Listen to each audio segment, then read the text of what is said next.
Desempolvar esas ideas que se pueden refrescar con las nuevas generaciones, tesoros ocultos que están por ahí. Responsabilidad de identidad que nos forma culturalmente. Nosotros como personas somos productos sociales y productos culturales. Luchas sociales como esta, pues justo es una manera de rememorar esa lucha de los oprimidos, ¿no? Esa lucha de gente que en algún momento pensó en construir una mejor sociedad y que por muchas razones pues no se pudo. El oficio histórico, ¿no?, parte de esta cuestión de analizar el pasado para darle un significado al presente, ¿no?, viendo hacia la construcción de un mejor porvenir. Ver cómo las distintas ciencias se relacionan a la historia. Estos grandes relatos nacionalistas que alejan mucho a los estudiantes de la historia, se puede revertir cuando tú le enseñas al estudiante que la historia viva o una historia que se puede rastrear 500 años atrás, la tiene ahí, en su calle, en su barrio, en su pueblo. Y esa va a ser la manera de volver a generar identidad y volver a atrapar a la gente hacia las narrativas históricas. No hay otro camino que con la historia local.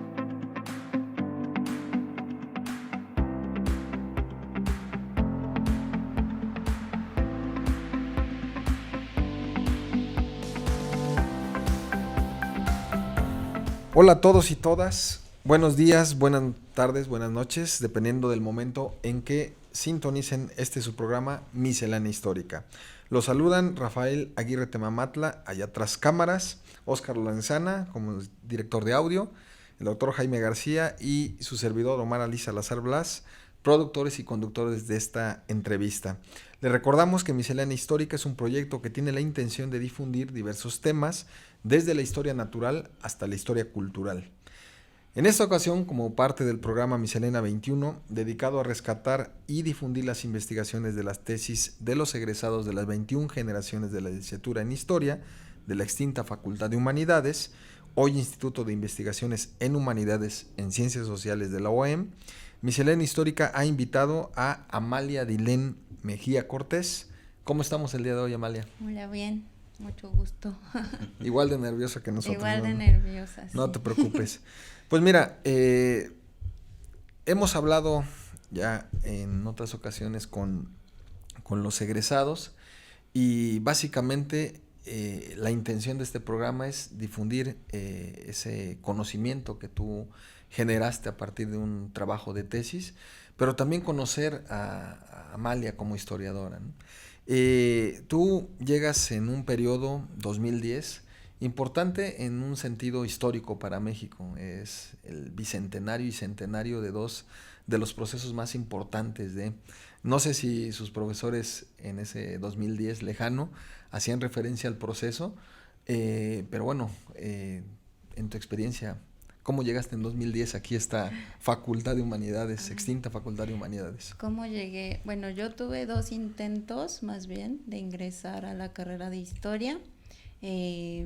Mi motivación realmente creo que surgió en la secundaria, porque en la primaria realmente no me agradaba mucho la historia, justamente, ¿no? Creo que esa idea como de enseñar solo fechas y personajes era demasiado. Pero ya en la secundaria pues tuve un profesor como que me dio buenas clases que me hicieron ver que la materia de historia era una materia que llamaba mi atención y en la cual me podía como desenvolver y destacar, ¿no? Por mis calificaciones. Entonces cuando entró, bueno, en el proceso de pensar qué carrera elegir, yo estaba también más afín a entrar a empresas turísticas. Entonces primero hice 2 exámenes de admisión, uno empresas turísticas en la UAP en Puebla y otro en historia aquí en la UAM. Me quedé en la UAM, ¿no? Pero por los tiempos el examen de la UAP me entregaban posteriormente el resultado, por lo que dejé perder como mi ingreso a la UAM. Y resulta que no entré a empresas turísticas, ¿no? Por la dinámica de admisión que tienen con el examen, que ahí tiene como sus trucos. Entonces, para el siguiente año dije, no, o sea, sí quiero entrar, creo que a historia. Entonces, hice los 2 exámenes ahora otra vez, en Puebla y en la UAM, pero para historia me quedé en las dos, ¿no? Entré primero a la UAM por los cursos propedéuticos, hice como amistad con mis compañeros y toda esta situación, y después decidí ir a Puebla porque ya había hecho un esfuerzo también para entrar a la UAP. Me fui como 2 días y me regresé otra vez a la UAM, ¿no? Pues realmente más bien fue como una valoración muy subjetiva, pero pensé que en la UAM mis compañeros de clase, a lo mejor también mis profesores, estaban como más involucrados como con una cuestión más social, y la UAP la sentía un poco más distante, ¿no? Entonces fue una elección meramente subjetiva y decidí volver a la UAM. Entonces, por eso entré aquí a la carrera de historia, ¿no? Al profesor que mencionas, ¿recuerdas su nombre de secundaria? Se llama Rubén Segura García, me parece. Ya falleció creo que hace 1 año o 2, no recuerdo bien, pero falleció ya. El profesor Rubén, en las clases que te impartió, ¿qué aspectos llamaron la atención? Porque honestamente, digo, yo también trabajo en el sector de la educación básica y es complicado jalar la atención de los jóvenes. Sí. ¿Qué jalaba la atención de Amalia? Pues yo, de lo que recuerdo es que su clase para mí era más dinámica, ¿no? Él era bromista también, al tiempo como que nos daba la materia, también era un poco bromista. Sí, pienso que tal vez era más como la actitud del profesor lo que al menos a mí como que me hacía interesarme, ¿no? en la materia. Y bueno, también no sé si exactamente podría ser la forma de evaluación, porque recuerdo que nos hacía cuestionarios, entonces como que tal vez eso pues como que trataba de incentivar un poco más, ¿no? Como el pensamiento, la crítica, ¿no? Para responderlos. Y también pues a la hora de aplicar los exámenes, las preguntas no eran como tan solo de opción múltiple, sino también como que dejaban un espacio a la reflexión. A la imaginación, a la reflexión. ¿Eso lo encontramos en Humanidades en 2010, 2014, Amalia? Pues primeramente tuve el tronco común, ¿no? Estoy un poco desmemoriada porque ya fueron 12 años, ¿no? Pero creo que en general tener ese tronco común a mí me funcionó para poder reforzar más conocimientos, porque justamente de la preparatoria mis especialidades habían sido hacia empresas turísticas y un perfil más económico-administrativo, ¿no? Por lo cual yo carecía completamente como un poco de más visión sobre las humanidades, ¿no? Entonces ese tronco común a mí me permitió como reforzar realmente hacia dónde quería ir, ¿no? Si quería ir como hacia la historia, y me mostró más como ese abanico de entre literatura, filosofía, antropología e historia justamente, y como que dije, no, sí, o sea, ayudó a reforzarlo, y al mismo tiempo también me interesó filosofía, yo creo que también por esta parte más reflexiva y crítica. Y de hecho tuve un intento, ¿no? También de estudiar la licenciatura semiescolarizada cuando estaba estudiando historia también, pero por otras circunstancias, digamos que de mi interés particular y mis afinidades por participar en movimientos sociales, pues ya se me complicó todo y dije, no, a ver, mejor me quedo solo con historia, y bueno, en algún momento si se puede, hago filosofía, ¿no? Porque si era como, no puedo estar en 2 carreras y aparte participar socialmente como con un movimiento que ahí, bueno, yo soy de Tepoztlán y fue como lo de la ampliación de la autopista. Platíganos un poco de ello, porque usualmente, como lo acabas de mencionar, los alumnos de algunas facultades se involucran más en situaciones sociales. Digo, deberíamos involucrarnos todos más si somos de una comunidad como la que tú representas. en el movimiento, tu profesión, ¿cómo te ayudó a entenderlo de otra manera quizás? Realmente yo creo que fue un punto muy importante para mi desarrollo tanto personal como intelectual, porque me ayudó como a comprender justo estos procesos de manera también práctica, no tan teórica, ¿no? Que a veces de repente pienso que justo en la universidad, pues sí, uno se acerca a libros que te hablan sobre procesos y estas situaciones, pero también otra cuestión es como en la práctica y en la realidad cómo se dan esos procesos, ¿no?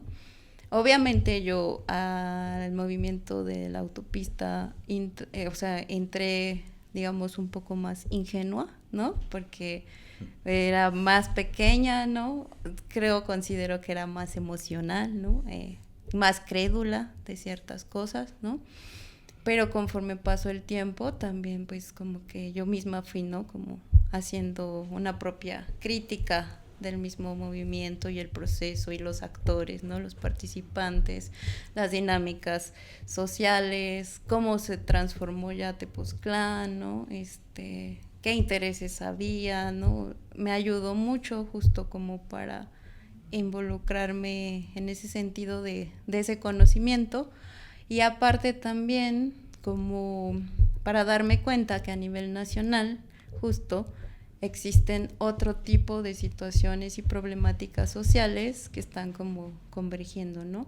Porque estar participando en lo de la ampliación de la autopista me ayudó a conocer otras problemáticas y otras realidades del país que de otra manera pienso que tal vez hubiese llegado a saber de ellas, pero no hubiese como tenido más interés, ¿no? Respecto a ellas. Ahí, por ejemplo, también creo que fue fundamental entrar en historia a la UAM y no irme a la UAP, a Puebla, porque considero que quizás si hubiese estado en la UAP en Puebla y el movimiento de mi comunidad hubiese estado sucediendo, yo no hubiese participado como tan directamente y tal vez ahora no sé dónde estaría, ¿no? Pero quizá mis intereses como también hubieran estado dirigidos hacia otro lado, ¿no? Hacia otro campo, hacia otras temáticas, campo, ¿no? Sí. Y esto que hablas, fíjate, es interesante porque, bueno, al menos no me he encontrado un libro que hable de las experiencias, vamos, personales y cómo esas experiencias personales, particularmente de los historiadores, van moldeando una forma de pensar, una forma de enfrentar ciertas temáticas, y que no necesariamente solo es involucrarse, sino también hacer pensar al público, ¿no? Aparte de la cuestión que indicas de la comunidad en Tepoztlán, ¿tú has participado en alguna otra cuestión donde tu trabajo como historiadora sea fundamental para hacer entender a otros esta serie de problemáticas? He tenido la intención justamente como de elaborar, no sé, como talleres, ¿no? En justo Tepoztlán. Sin embargo, por las cuestiones de mi trabajo, de mi proyecto de investigación de la licenciatura, porque prácticamente empecé a trabajar pues desde que salí de la carrera, ¿no? Como que me ha sido un poco imposible dedicar tiempo para eso, ¿no? Porque aparte de eso también trato como de tener un equilibrio pues con mi vida personal, ¿no? Que de repente me gusta salir de viaje, ¿no? Me gusta caminar, me gusta como hacer senderismo, otras actividades, entonces considero que soy de repente muy movida también, y me hace falta como organizar bien mis tiempos, ¿no? Para dedicar lo pertinente a cada cosa, pero espero que sí se dé algo, porque justo creo que es una manera muy importante de incidir socialmente, que ahora lo veo que para mí estudiar historia, más que estar dando congresos o ponencias pues entre el público como académico, me interesaría más como si tener una incidencia social, ¿no? En la población. Justo pensaba que la historia es fundamental, ¿no? Casi que básica para la sociedad y me gustaría así poder como contribuir en ese sentido. Muy bien, Amalia, pues creo que esas pláticas nos abren el panorama a que también nuestro público que nos escucha conozca que el trabajo de historiador pues no está focalizado a cuestiones de archivos, a cuestiones de congresos como tú señalas, sino también que el conocimiento histórico puede ser cercano a la gente y útil además, de manera práctica, ¿no? Antes, doctor. Es que estaba muy interesante la plática. Pero vamos a entrar ahora un poco en la cuestión de la tesis. El exilio español visto a través de La Voz de México, que era el órgano central del Partido Comunista Mexicano, de 1939 a 1943. ¿A qué se debe el tema? El tema de investigación justo surge en en la carrera de seminario de investigación, me parece que ya correspondía al último semestre o antes del último semestre, y mi interés surgió en ese momento porque considero que la historia de repente, bueno, al menos como se nos ha enseñado aquí en México, en algún momento desde la primaria o la secundaria, ha sido un poco un sesgo sobre lo español en su relación con México, después de la independencia, ¿no? Es como, ay, bueno, México se independizó de España y ya, ¿no? Como se rompió cualquier relación y así como, ¿no? Por una parte eso, y la otra es como que creo que sí hay una especie de valorización hacia lo español, justo como con un rechazo por los mismos procesos que se nos enseñan, ¿no? En la escuela. Y a mí me llamaba la atención ese momento porque dije, bueno, pero resulta, ¿no?, que después de un tiempo en el siglo XX hay otro tipo de relación y otro tipo de vínculo justo con España nuevamente, ¿no?, desde México.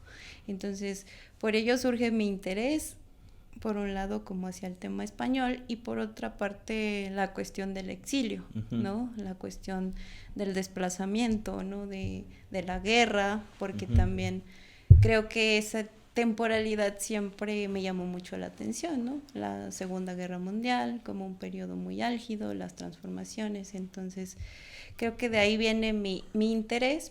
Y sobre el órgano central del Partido Comunista Mexicano fue porque realmente también del exilio español en México pues ya hay como una amplia bibliografía, ¿no?, de diferentes matices. Entonces dije, bueno, si quiero hacer una investigación que aporte algo más, pues tengo que buscar, ¿no?, ahí un punto que me ayude a contribuir como con otra óptica o que presente otros resultados, pues justo para hacer un poquito más grande, ¿no?, las investigaciones que ya existen. Entonces, por esto elijo el periódico del Partido Comunista. Y aparte yo también hice servicio social en el archivo del CEMOS, en Ciudad de México. ¿Qué es el CEMO? Es el Centro de Estudios del Movimiento Obrero y Socialista. Está ahí en la Ciudad de México. Y yo hice servicio social, entonces ahí tuve también acceso justo al periódico. De ahí viene como que la raíz. Ese movimiento coincide en el periodo de Lázaro Cárdenas y tú hablas de ciertas reformas. ¿Cuáles son esas reformas de Cárdenas? A ver, voy a rebobinar porque esta tesis también la construí como a lo largo de estos años, entonces creo que fui así como por periodos, ¿no? Pero principalmente como las reformas sociales que logró Cárdenas, ¿no? Y sobre todo en la cuestión educativa, la cuestión campesina, ¿no? La cuestión también me parece de las expropiaciones que se dan en ese momento, ¿no?, para las vías de comunicación, la expropiación petrolera misma, ¿no? Entonces yo trato como de dar un contexto del antecedente que hay al exilio, justo para adentrarme como a lo que voy a hablar en el en el periódico del Partido Comunista, ¿no? Por eso me parecía importante dar un contexto de esa transición de Cárdenas a Manuel Ávila Camacho, y de las reformas que se dan justo para, digamos, hacer la antesala de la posibilidad de que Ávila Camacho llegue a la presidencia en ese momento. El otro caso, que es exactamente la República Española, la Segunda República Española. ¿Qué pasó en España? ¿Qué había sucedido? ¿Por qué la guerra? ¿Por qué el exilio español?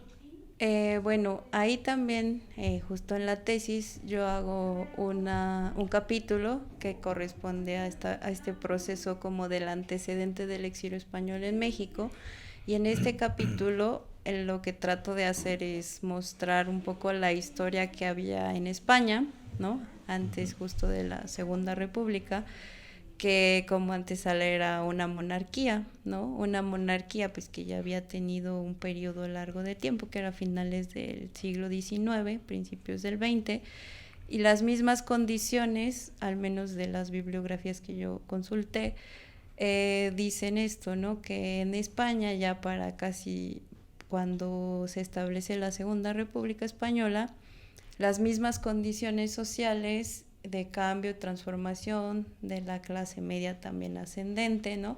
Ya no daban la capacidad para seguir con el sistema político de la monarquía, ¿no? Entonces, de esa manera hay una posibilidad de que emerja la Segunda República Española, que es también una forma, pues, democrática, ¿no? De gobierno ahí para España, y también la idea como de insertarse en las democracias que existen ya a nivel internacional. Y también es una forma de gobierno que engloba, pues, sí, justamente como a los republicanos españoles, pero también a otros sectores y otros grupos que ideológicamente tenían como, digamos, una expectativa y una esperanza en esa nueva forma de gobierno que iba a establecerse en España. ¿El régimen de la monarquía viene a partir de la guerra con los Estados Unidos? ¿Cómo? La guerra de 1898 con los Estados Unidos, ¿esa es una de las causas de la caída de la monarquía española? Yo creo que es multifactorial, más bien. ¿Cómo qué? Pues como ya mencionaba, como el mismo proceso de la sociedad, al mismo tiempo también como que creo que internamente ya había un desgaste, ¿no? Me parece que también fue importante la independencia de Cuba en ese momento también, como un factor importante, y fueron justo condiciones que fueron orillando a ese mismo cambio o esa misma transformación. Obviamente yo creo que es importante también esa situación que usted menciona, pero al final considero que es como el contexto en general. ¿Y por qué se viene abajo la República Española? Si es tan jovencita, por decirlo. Bueno, ahí también como hay que tomar en cuenta justo como la sociedad española, ¿no? Que es también conservadora, ¿no? Bueno, guarda todavía esa mentalidad o esa cultura más conservadora, más cercana a lo religioso también, católica, ¿no? Y obviamente, aunque la transición política hacia la república cambiaba de panorama el contexto político, no significa que la sociedad cambiara junto con ella, ¿no? También siguió existiendo una sociedad que, pues, digamos, era estamental, había sido estamental, y también entre las reformas que trató de hacer la Segunda República Española, pues tocó intereses justo, ¿no? Que no se habían tocado antes. Los intereses de los terratenientes. De los terratenientes, de la iglesia, ¿no? Que eran grupos importantes también en España, y obviamente eso fue también una reacción que posibilitó la caída de la Segunda República, porque también se tocaron intereses militares, ¿no? Que fue justo lo que posibilitó la aparición del movimiento de la Guerra Civil Española. ¿Cuál es la relación del Partido Comunista Mexicano en este movimiento de la de la Guerra Civil Española? Pues realmente en ese periodo el Partido Comunista Mexicano, digamos que tiene más un apoyo moral como y de denuncia hacia lo que está aconteciendo en la guerra civil, más que un apoyo participativo, ¿no? Porque justamente también en ese sentido, en la guerra civil, la Segunda República Española se vio muy limitada de los apoyos que pudo sortearse a nivel internacional, ¿no? México sí le colaboró, digamos, desde el gobierno de la República Mexicana, y también me parece que fue la URSS quien también colaboró un poco, pero digamos desde sus propios contextos limitados, ¿no? En ese sentido, pues el Partido Comunista Mexicano, quizá más lo que participó ahí fue más de denuncia, en una manera de denuncia a través justo de su órgano central del Partido Comunista, que es La Voz de México. Inicialmente pues es el Machete, pero después cambia La Voz de México, entonces sí fue más una participación de denuncia pública sobre los acontecimientos de la guerra civil en España para la sociedad mexicana. Pero hay varios personajes que participan de la izquierda en México, que participan en la guerra civil española, ¿no? Como el pintor Siqueiros, como la esposa de Octavio Paz, el propio Octavio Paz, y otras figuras que están emparentadas con el comunismo, ¿no? Sí, justamente creo que al menos sí reconozco que me faltó en la investigación también centrar mi atención en ese punto, porque lo que traté de hacer justamente era como voy a enfocarme en otros aspectos que no han sido como tan sobresalientes, ¿no? Que es justamente la parte de mi último capítulo, ¿no? Que traté de considerar, digamos, otros sectores, ¿no? Pero sí, obviamente también tuvo una participación importante como con intelectuales, sobre todo. Pero más bien es como la participación de los particulares, ¿no? En el movimiento y no necesariamente del Partido Comunista Mexicano en sí. También eso, y justamente quizás se debe como a la misma configuración del Partido Comunista, ¿no? Porque tuvo diferentes procesos de afiliados justo a su partido, y de alguna manera también tuvo como ciertas limitaciones como partido, ¿no? Como una especie de alternativa de partido a nivel nacional, ¿no? Porque en algún momento tuvo campesinos, en algún momento le hacía como contraparte la CTM, ¿no? Que tenía la mayoría de los obreros. Entonces, justo creo que el Partido Comunista Mexicano estuvo como en esa como dinámica de no poder concretarse como partido fuerte de México, ¿no? De consolidarse. Consolidarse. Además había varias divisiones políticas de izquierda en México. Sí, claramente, ¿no? Y ahí mismo, por ejemplo, el Partido Comunista en sus inicios tiene una tendencia más anarquista que propiamente de la clase obrera, ¿no? Luego también tiene como una adhesión de campesinos también que tienen otras tendencias, y ya hasta un poco posterior es cuando logra un poco atraer a las masas trabajadoras, pero no completamente, porque ya había otras confederaciones de obreros. Entonces sí, ahí creo que eso es importante también, para que no tenga como una posibilidad de ser tan representativo, ¿no? En ciertos aspectos. La Voz de México, ¿qué tipo de publicación es? ¿Qué nos puede narrar de este tipo de difusión que tenía el Partido Comunista? ¿Cuáles eran sus alcances? Justamente en un inicio que le mencionaba que sale como el Machete, el periódico, ¿no? Estaba más enfocado hacia las clases campesinas y el nombre justo, ¿no? Del Machete. En esa transición hacia La Voz de México, desde las partes internas del Comité Central, se dan cuenta de que necesitan un mayor alcance, ¿no? Por lo tanto, consideran que el mismo nombre es limitante al acceso del público, ¿no? El público lector. Deciden hacer una transformación del nombre que ponen como a criterio del público justo y eligen llamarle La Voz de México, ¿no? Porque la intención era incluir a otro tipo de sectores, ¿no? Sectores populares, sectores obreros, ¿no? Sectores familiares, y al mismo tiempo en sus publicaciones también hay una apertura para hacer como el fomento de mayor ingreso para poder costear las publicaciones, ¿no? Y se abren hacia anuncios que pueden pagarse en el periódico, ¿no?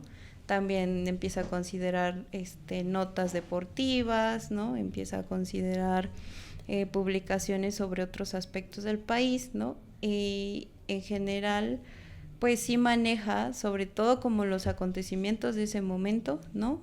Pero que tienen que ver pues con trabajadores del Estado, de la educación, que tienen que ver con los problemas de los campesinos, ¿no?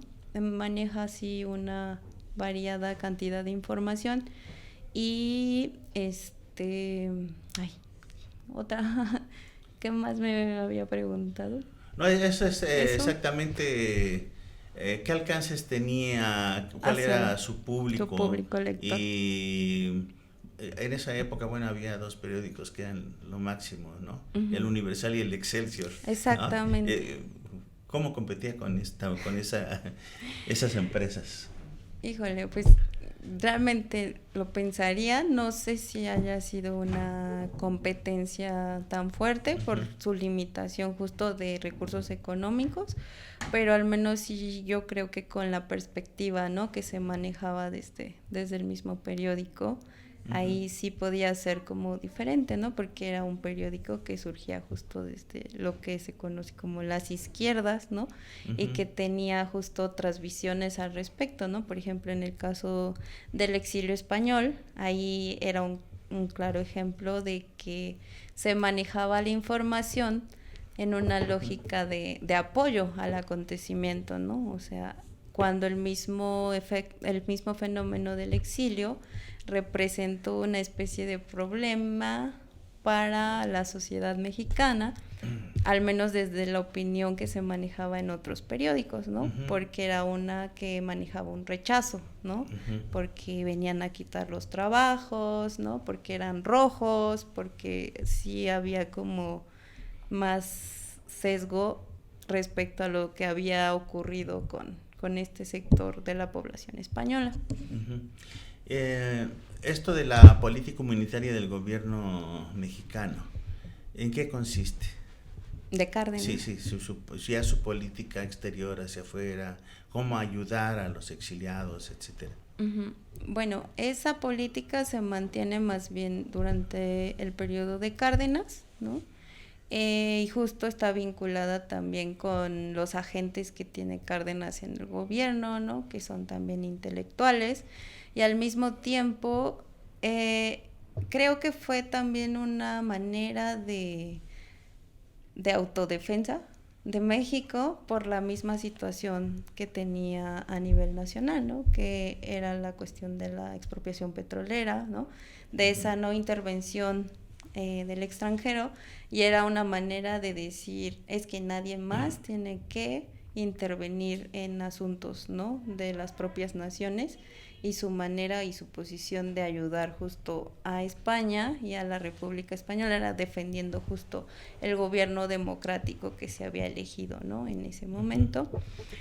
Y pues justamente defender la democracia, defender la libertad, era también como esta defensa de la humanidad, ¿no?, prácticamente de eso. Porque México tiene una participación internacional interesante en ese momento, condena el ataque a Etiopía, ¿no? Por parte de Italia, ¿no? Es el nacimiento de todas estas potencias fascistas. También la invasión de Manchuria por parte de los japoneses, ¿no? Hay una política extranjera, bueno, una política del gobierno mexicano hacia este tipo de movimientos, ¿no? Sí, justamente, y ahí también vinculado hacia la intervención que estaba teniendo Alemania e Italia, ¿no? De manera aportando recursos militares y económicos para apoyar a Franco, ¿no? En la guerra civil. Entonces también como que creo que se empieza a delinear ese contexto que después viene con la Segunda Guerra Mundial, de la intervención de otras potencias.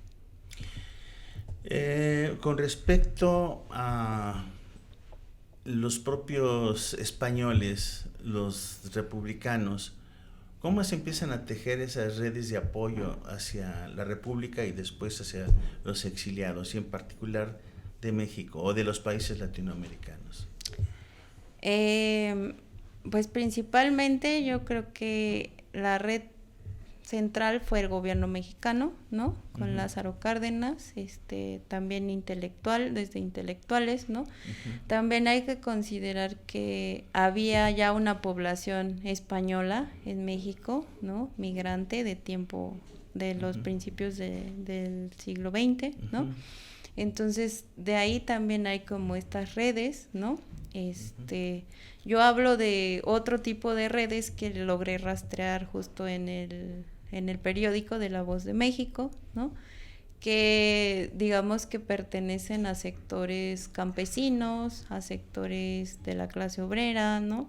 A mismos sectores privados, ¿no?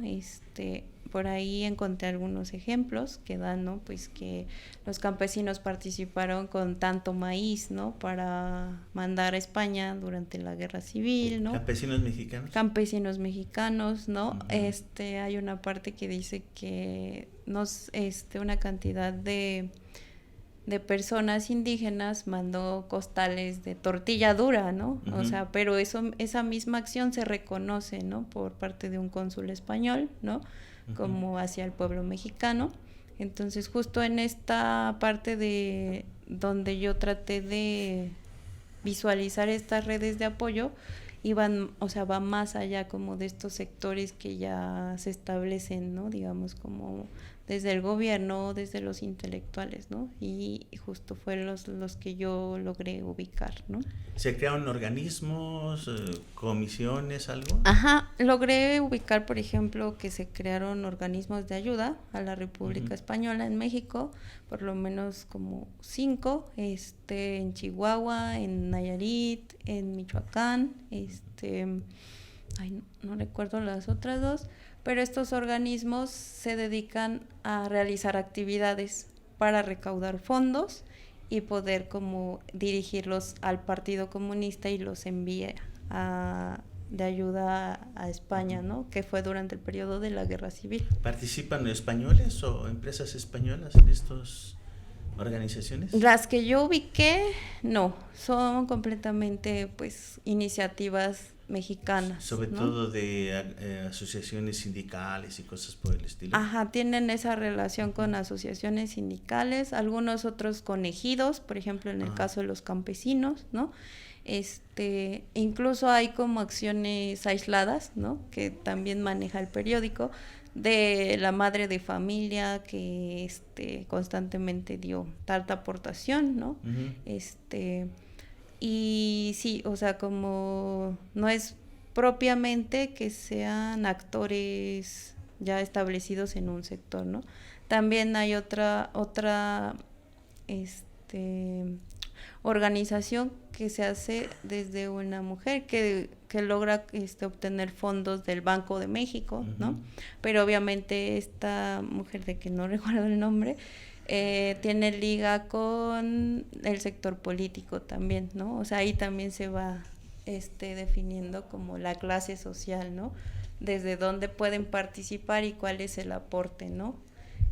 O sea que ya escarbando empieza uno a encontrar que hay una fuerte actividad en favor de movimiento, ¿no? Sí, Claro, porque justo inicialmente mi idea era como tratar de encontrar cómo se relacionó el Partido Comunista Mexicano hacia este tema y hacia el exilio español y esa relación que existió.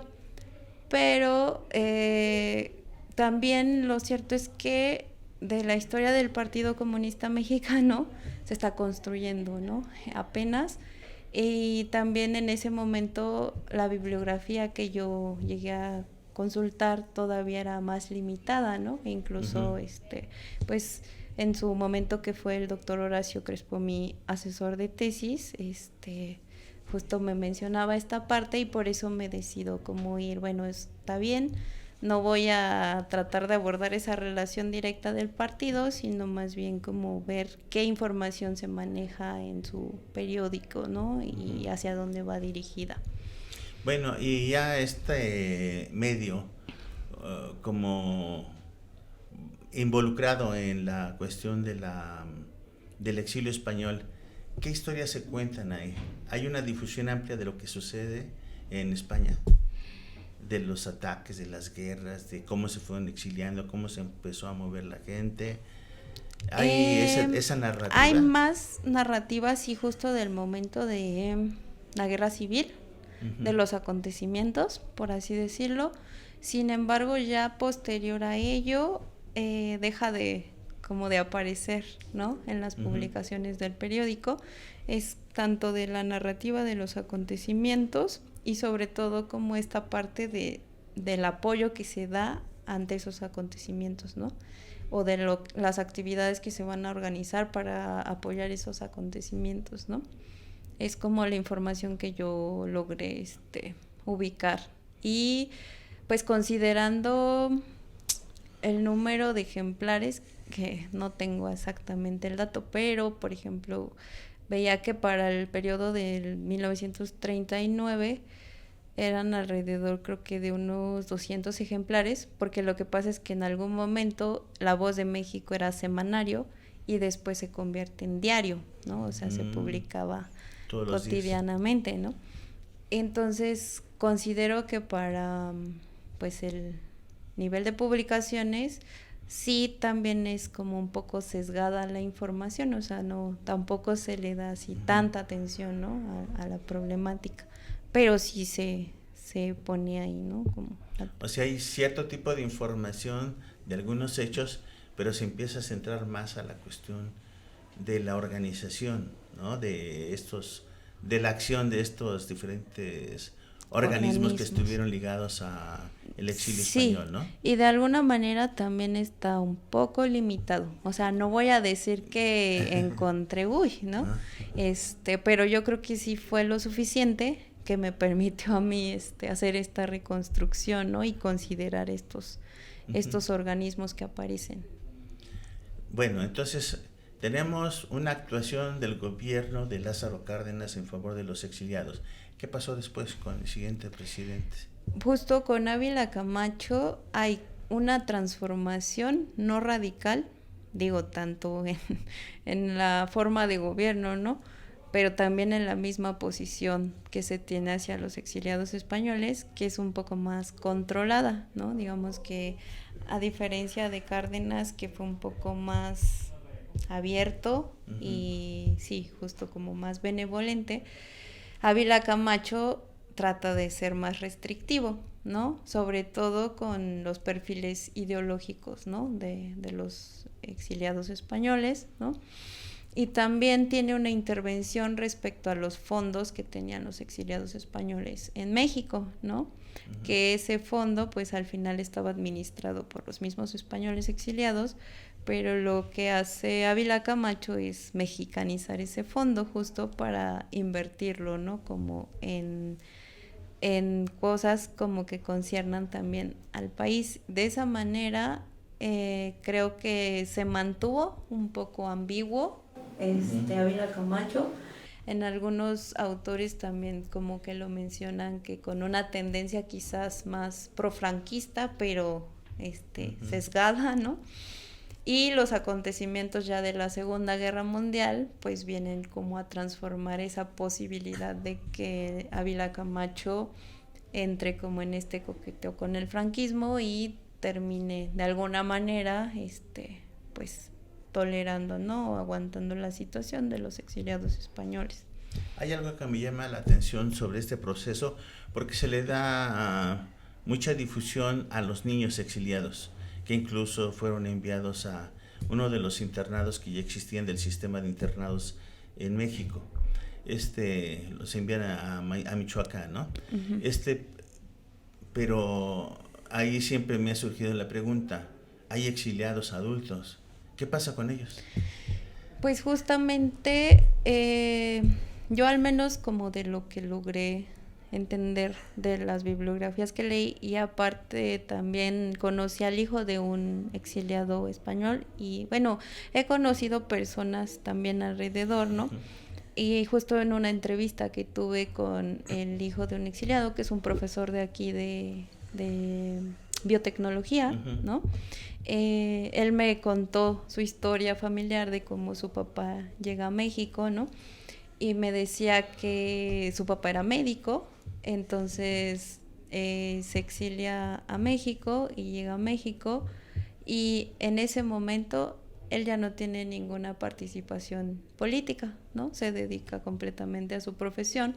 Entonces también de repente lo que yo me doy cuenta es de que estos exiliados adultos, muchos de ellos, también por las mismas políticas mexicanas que les impedían meterse en asuntos políticos, uh-huh, de la misma, de mismo México, ¿no? E incluso como de sus mismas prácticas, sobre todo con Ávila Camacho, ¿no? Deciden más bien empezar a hacer como sus vidas, ¿no? Uh-huh. Cotidianas, ¿no? Entonces, creo que hay sectores, sí, del exilio que siguen manteniendo una organización política hasta sus como capacidades y no limitaciones, ¿no? Que sí siguen tratando de denunciar y evidenciar la dictadura franquista, ¿no? Que siguen movilizándose, ¿no? En eventos culturales, porque también tenían como pie y campo abierto para participar de esa manera, ¿no? Y hay otros que simplemente pues se dedican ya a vivir, ¿no? Porque uh-huh, también creo que en alguna, por ejemplo, hay una autora que se llama Dolores Plaplugar, que hace como entrevistas también exiliados, ¿no? Y en esas entrevistas, resulta que hay unos exiliados que pensaban que era momentáneo, ¿no? Pero con la dictadura franquista resulta que no fue momentáneo, ¿no? O sea, ellos tuvieron que hacer sus vidas, ¿no? Algunos uh-huh, de ellos regresaron a España, otros ya no regresaron, ¿no? Entonces, justo en ese proceso del exilio o del destierro, pues es como lo que llama la atención, ¿no? O sea, es un fenómeno que también va generando traumas en las personas, ¿no? Algunos uh-huh, los asimilan mejor, algunos no. Entonces, en ese proceso, pues también esta población adulta, pues queda como entre esas vertientes. Y sobre las profesiones, ¿les dejaron ejercer sus profesiones como médico? Me parece que sí, también incluso algunos profesores, uh-huh, porque había profesores en la UNAM también. Sí, eso sí lo sabemos bien, de que hay una fuerte influencia, ¿no? Sí, de hecho, una también transformación cultural muy fuerte en México a partir de la llegada de los exiliados españoles. De los exiliados, porque justo... Pero yo me preguntaba si otras profesiones también. Sí, me parece que también tuvieron incidencia. De hecho, igual se supone que políticamente no debían, ¿no? Porque la intención política era justo poblar los espacios menos habitados, ¿no? Al norte del país, distribuirlos, ¿no? Sin embargo, creo que en términos reales no pasó así, ¿no? O sea, porque también, como comentaba, pues algunos empezaron a hacer vínculos con población española que ya estaba establecida en México, ¿no? Empezaron a hacer negocios, ¿no? Panaderías, zapaterías, o sea, de las mismas actividades que tenían, uh-huh, las fueron reproduciendo acá en México, ¿no? Entonces, como que esa intención política de hacer un exilio regulado y como bien regulado y establecido, pues también quedó limitada, ¿no? Porque al final también pudieron ejercer sus profesiones, ¿no? Y desarrollarse económicamente. Esa era mi segunda pregunta. Es decir, ¿cómo había otras personas que se vincularon a los que ya estaban aquí presentes, ¿no? Bueno, en ese momento de migraciones, que yo creo que siempre ha habido migraciones desde el principio de la humanidad, ¿no? Somos migrantes. ¿Qué importancia tiene este tipo de investigación? Ay, en ese proceso de migraciones. Bueno, yo considero que esa importancia es justamente, una es como destacar también el tipo de migraciones, las condiciones sobre las cuales se dan, ¿no? Que en este caso justo creo que no se puede asemejar una migración voluntaria a una migración forzada, como es el caso del exilio, ¿no? Uh-huh. Donde hay una persecución de las poblaciones o de las personas, no, o sea, por tanto la ideología política, cultural, ideológica, ¿no? Que ya no les permite desarrollarse en los lugares donde nacieron, donde están, ¿no? Entonces justo se ven desplazados y orillados a migrar, ¿no? Entonces creo que es importante estudiar ese tipo de fenómenos uh-huh. para comprenderlos, ¿no? Y explicarlos también. Y de alguna manera, o sea, yo lo veía en ese momento y decía, ay, como, ojalá evitarlos, porque no debe, o sea, yo no me imagino, ¿no? Cómo son esas condiciones, porque de repente me ganaba esa sensibilidad, ¿no? Y justo a veces uno habla de la guerra así, ¿no? Como en términos abstractos y lo lee así, pero como que dices, no, es que qué horror vivir una guerra, ¿no? Qué horror las condiciones en las que se desarrolla una guerra, ¿no? Uh-huh. Tanto si eres adulto como si eres niño, ¿no? O sea, niños que se quedaron sin su familia, justo como estos uh-huh. niños migrantes, ¿no? Que los mandaron así como, bueno, que se van solitos, ¿no? Entonces, justo creo que es la importancia de comprender estos fenómenos. Yo lo diría pues para que nunca más pasen. Más social. ¿No? Me resultó una pregunta del comentario que hizo anteriormente, uh-huh. de que pareciera que solamente los conflictos armados son los que pueden provocar una salida, uh-huh. No voluntaria. Uh-huh. Y ahorita hay muchísima gente que sale de sus países, yo no creo que tan voluntariamente, sino que van impulsados por la necesidad de obtener algo para sobrevivir. Sí, también ese es otro factor, ¿no? El económico, ¿no? Uh-huh. Que es importante y también tal vez no solo la guerra, en este caso, por ejemplo, en México, pues el narcotráfico, ¿no? La pobreza generada por las grandes empresas transnacionales, ¿no? Sí. El sistema ha creado un aparato económico que empobrece sobre todo a los países que tienen recursos naturales, y después esa gente de esos países que tenían antes esos recursos tiene que salir huyendo hacia los países que los empobrecieron para buscar oportunidades. Claramente. Entonces ahí la pregunta va en ese sentido, ¿qué pensar? ¿Cómo aplicar esa investigación para tratar de entender este fenómeno? ¿Cómo aplicar mi investigación? Ajá. Para tratar de entender ese tipo de migraciones. Las que migran más por una situación de las condiciones en las que los pone el mismo gobierno, el Estado, las transnacionales. Pues yo creo que es justo casi pensarlo como una guerra, pero una guerra del sistema, ¿no? Hacia las poblaciones uh-huh. Más empobrecidas, que como usted dice, crean esas condiciones que después les orillan a ir a otros lugares, ¿no? donde vuelve como a reproducirse, ¿no? Como esta dinámica, porque ni siquiera es que se integren, ¿no? En esos lugares. Entonces, justo creo que esta investigación puede ayudar para repensar o replantear estos procesos, ¿no? Que se dan y buscar, pues no voy a decir que soluciones, ¿verdad? Pero buscar la manera de entender estos procesos y al mismo tiempo poder explicarlos y que, voy a decir otra vez, que no pasen. Pero sí, o sea, justo tal vez, no sé, con políticas públicas, ¿no? Retomando un poco su conversación del principio, Tepoztlán. Sí. ¿Qué tanto hay de esto que acabamos de comentar? De las poblaciones migrantes, pues ahí... Y la creación de un pueblo mágico, que en realidad perdió lo mágico.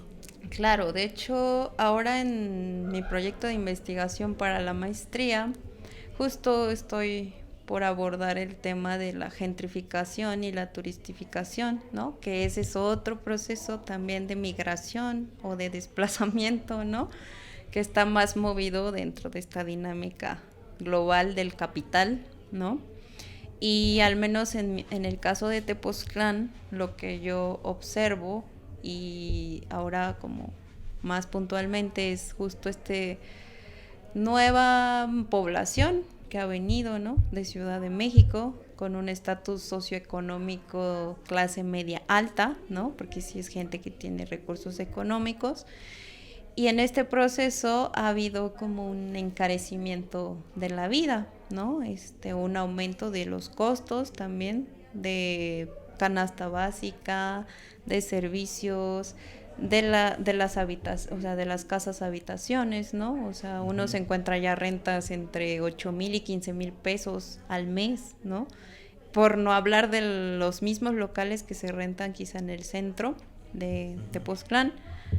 Aunque son procesos que sí hay que diferenciarlos porque, por ejemplo, yo decía, bueno, en el caso del centro de Tepoztlán, hasta ahorita sigue habiendo habitantes de Tepoztlán que son quienes, digamos, que administran, ¿no? Estos espacios. Todavía no hay como ese desplazamiento, ¿no?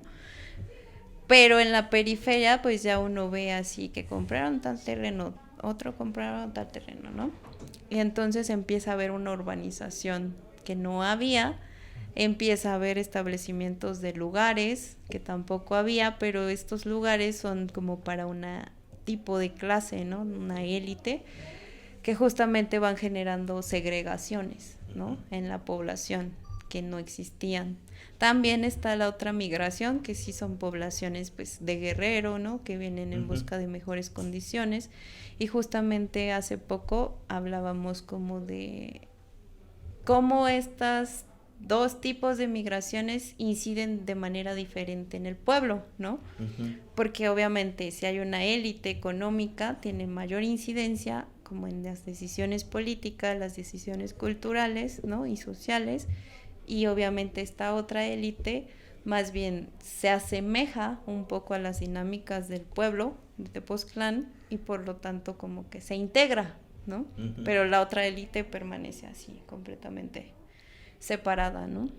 Entonces, a mí me genera mucha incertidumbre el proceso en el que está Tepoztlán de transformación, yo digo una transformación acelerada, que noto más de la pandemia para adelante, ¿no? Donde esta virtualidad pues permitió a la gente irse a otros lados, ¿no? Y trabajar desde la comodidad, pero al mismo tiempo como que infestó otros lugares. Perdón por la palabra, pero es que lo veo justo, ¿no? Como en retroceso de mis años, porque pues yo nací en Tepoztlán, me he vivido, crecí en Tepoztlán, ¿no? Mi familia es tepozteca. Entonces sí es un cambio pues muy, muy abrupto, ¿no? Y obviamente sí me sí, pega, ¿no?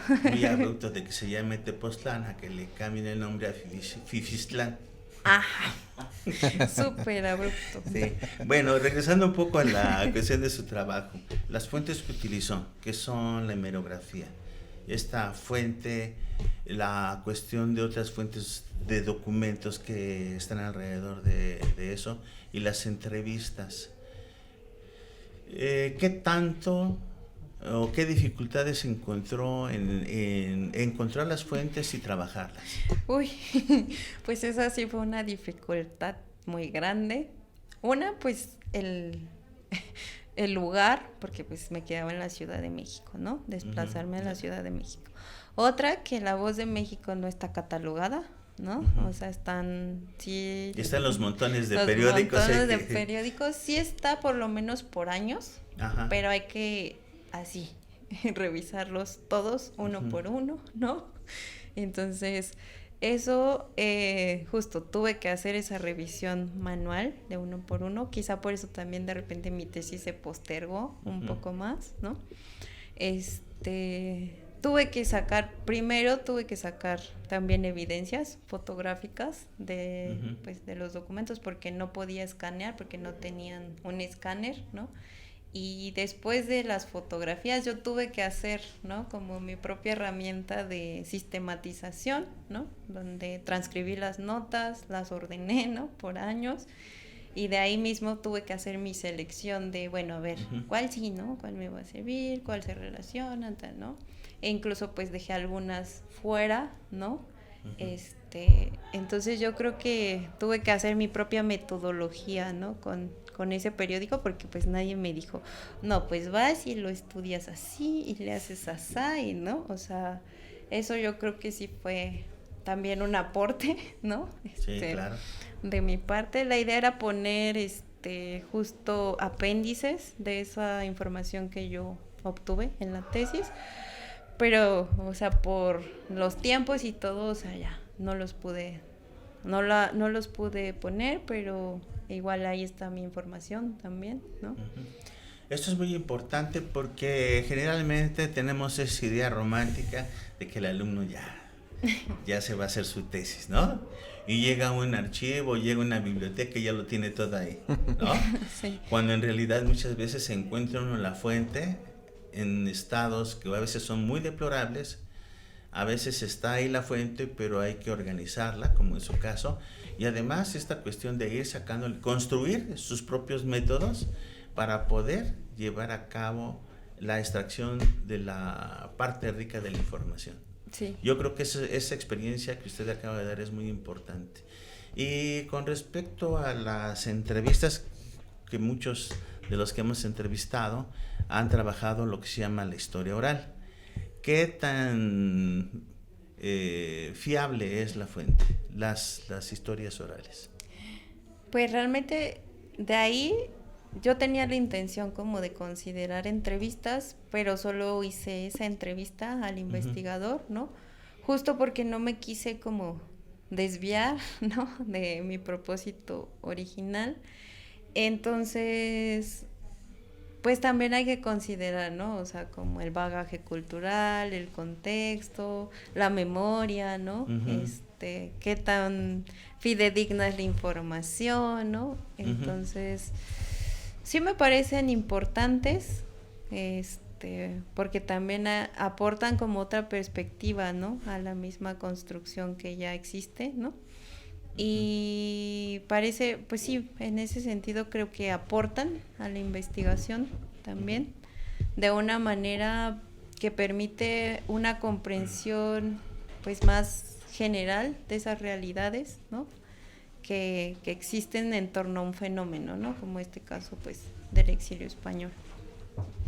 Amalia, muchas gracias. Ha sido realmente una entrevista muy interesante de esos temas que no conocíamos, porque a lo mejor hemos visto algunos programas de los niños exiliados, niños españoles, algunas figuras que están siempre dentro del ámbito de la academia, ¿no? De la influencia de los académicos españoles, pero no esta otra visión, ni tampoco la importancia que tuvo esta fuente para captar esos elementos que son importantes. Sí. Muchas gracias. No, de No sé nada, si quieras hacer doctor. una pregunta más, porque creo que el no. tema da No, para- el tema va para mucho. De hecho, iba en función de un poco nos hablaras esta cuestión del archivo que consultas. Es Ujú. evidente un archivo o un acervo más bien que hay un interés particular, máxime que parece que el socialismo hoy está nuevamente un poco de moda como tema.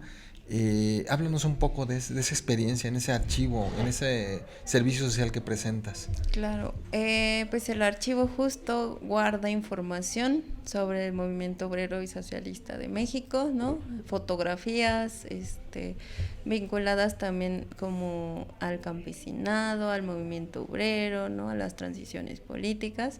Creo que es un archivo importante. Yo no estuve mucho tiempo ahí, pero sí tuve como un poco ese acercamiento. Es pequeño, está ahí en la Ciudad de México, cerca de Tasqueña, no recuerdo bien la calle, pero creo que sí es un archivo que está invitando, ¿no? Como a los investigadores o quien tenga intención de hacer alguna investigación respecto al movimiento obrero y social campesino del siglo XX en México, pues creo que ahí hay mucha información que todavía tiene pie para muchas investigaciones históricas. En el mismo acervo, tú trabajaste un periódico en particular y creo que hemos tenido muy pocos entrevistados que han trabajado este tipo de fuentes con como objetivo principal.